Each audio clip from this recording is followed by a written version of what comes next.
Ilang lugar sa Hilaga at gitnang Luzon apektado ng volcanic smog. Sundan sa report.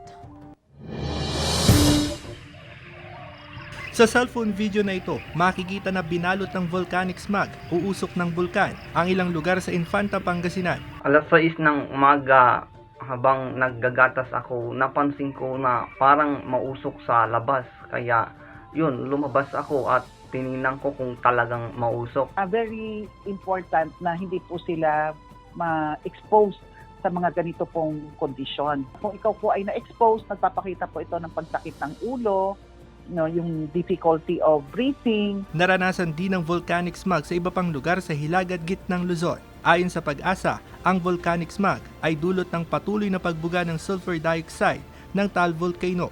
Nakaapekto rin naman ang aktibidad ng isang submarine volcano sa Japan.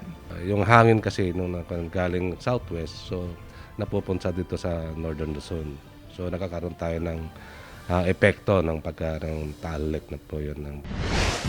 Samantala, nakaranas ng pagulan ng yelo sa ilang bayan sa Bulacan. Naranasan ng hailstorm dakong alas 3 ng hapon kahapon na tumagal ng kalahating oras. Makikita sa isang video ang mga batang naliligo sa ulan habang pinapanood at pinupulot ang mga butil ng yelo na kasing laki umano ng mga holen.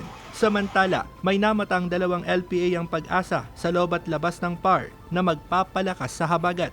Kasama si Henry Domencil, Russell Simorio, Balitang Amyanad.